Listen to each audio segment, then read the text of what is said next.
All right, let's dive right into the last topic that we're going to look at under self-identity. So in this video, we're going to take a look at how imitation, roles, reference groups, and culture are all parts of social influence. And this falls under the branch of social psychology.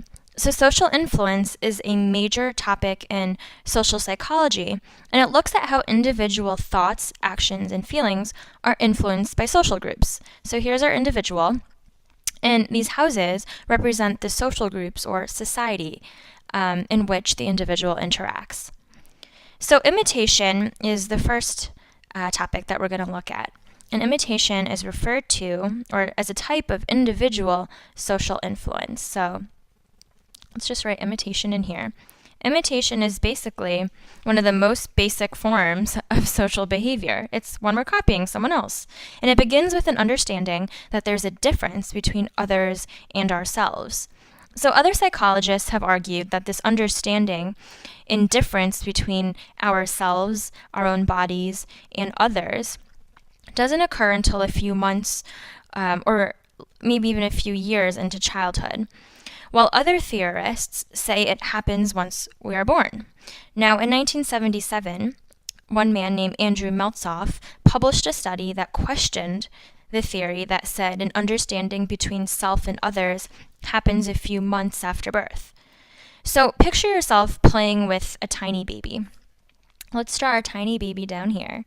So picture yourself playing with him or her, and now to be more specific, the baby's between 12 and 21 days old. Okay, so now stick out your tongue at the baby. What happens? Well, I'm sure the baby copied you and stuck out their tongue. That's the experiment that Meltzoff did, and he found that babies were really imitating the experimenter. So there was this connection, this imitation between individuals. So the baby was really sticking out their tongue versus opening their mouth for some other reason. So here's the next question. Was this true imitation, or was it something that can't be considered social interaction? Well, now picture yourself playing with the baby again. This time, imagine yourself opening your mouth. What does the baby do? Well, the baby should also open their mouth. They don't stick out their tongue this time. So by this situation, we know the baby wasn't getting excited just by our presence. So Meltzoff had to ensure that this imitation wasn't a reflex either, or just the baby being conditioned by our presence. So when the baby had a pacifier in their mouth, while the experimenter stuck out their tongue, the baby still imitated them after the pacifier was taken out a short time later. And the last condition in this experiment was that the experimenter's facial expressions had to be blank during the time the baby was responding, because those subtle differences had to be controlled just in case to ensure that true imitation was actually occurring. So we've even seen this. Numerous studies, numerous experiments have been replicated many, many times, and we've even seen this in baby monkeys that are also a social species just like us. So from very early on, like I said, between 12 and 21 days of age, these babies have a concept of themselves, of their own bodies, in relation to others, and can copy other people. So basically, this suggests that we are born with a built-in capacity to imitate others. So much of what we learn early on is from each other. It suggests a built-in social mechanism which is critical for our species. So I'm not going to get too much into detail on this next word I'm going to bring up called mirror neurons, because it's much more physiological.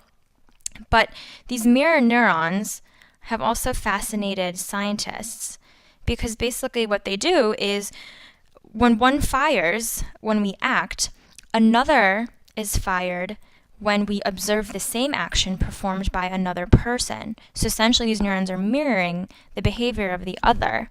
And they have been found in areas of our brain, such as the somatosensory cortex and the motor and premotor cortex, so that it can be helpful in understanding imitation further. The next individual aspect of social influence is the importance of roles. So we all have many roles in our life, and we can represent this through all the different hats we probably wear.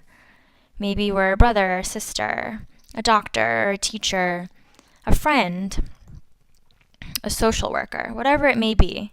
We have different roles. We don't just have one role, and they define who we are and what we do. So with each social role, we adopt different behavior changes to fit the expectation that both we and others, the other part is very important, have of that role. So maybe another word you've heard that's more familiar is the term social norm. So social norms are the accepted standards of behavior of social groups. They're norms defining appropriate behavior for every social group. And as the individual moves from one to the next, their behavior is also going to change accordingly. So norms are really important because they provide order in society, and we use it to guide and direct our behavior as appropriate. So we conform to the expectations of others. We respond to their approval when we play our roles well. So that's like a big thumbs up. And then we get the disapproval from others when we perform our roles badly. So the presence of these others, these other people who can fall under these different houses over here, so the presence of these other people seem to also make a difference in setting up expectations. Now, we don't expect people to behave randomly and just do random things, but to behave in a certain way in a certain situation that fits that role. And usually we have these expectations even more when the roles are strongly stereotyped. So there was this famous experiment done called the Philip Zimbardo Stanford prison experiment, and it's actually highly controversial, but it explains this roles, for a lack of a better term, it explains this concept of social roles a lot better. So here's the prison. So in this example, being in a prison environment caused the participants who were role-playing as guards in this study to be a lot more authoritative, sadistic, and even they felt they had the power to do what they wanted to the prisoners. Very vulgar things. They just felt they had that power due to their role. And the people playing the prisoners began to feel submissive, timid, scared towards the guards. And they even would suck up to the guards by tattletaling on the other prisoners as a result of the role-playing. So these were the expectations of the prisoners, or the expectations they thought they had, and so they tried fulfilling those roles for approval by the guards. Now, this prison environment was an important factor in creating the guards' brutal behavior as well. So you see that interaction between the environment already and an individual. Now, none of the participants who acted as guards showed these sadistic tendencies before the study, so that just shows how roles can play an important part in our behaviors and attitudes. Now, moving on towards group influence, we have a term called reference groups. Now, reference groups, you may have heard of them as well, is a term from social psychology identifying the group to which people refer or make reference in evaluating themselves. So, it's any group to which we can go to, or a person refers to, through the group's beliefs, or their attitudes, or their behaviors. So we are constantly looking for these external groups that align with our own beliefs, attitudes, and behaviors, and we're going to refer to them when we want to form or make a decision to influence our own beliefs, attitudes, and behaviors. So, for example, someone may refer to a social science students reference group when we're trying to decide what political party to vote for during election. Another could be referring to a feminists reference group when we're deciding whether or not to change our name after marriage if you're female. So why are these reference groups important?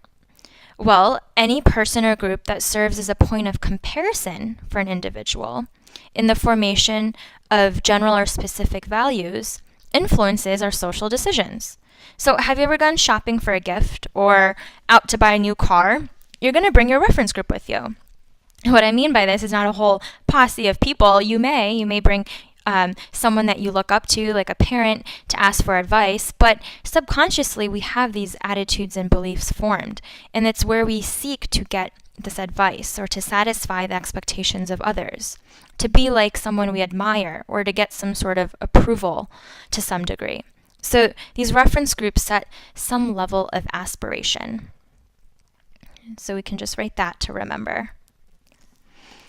And the last but not least part of social influence is called culture and socialization. And this seems like a very broad concept, which it is, but basically we can refer to the sociocultural theory to help explain the influence that those around us have on our development on a broader scale.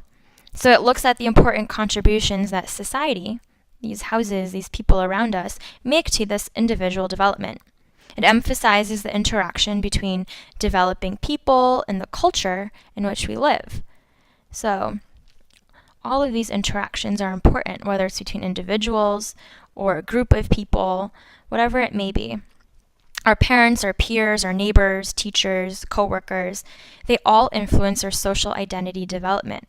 And on an even larger scale, the country in which we live, the language, the communities in which we live, the attitudes and values of the groups we belong to, they all affect our behaviors and learning as individuals in this large social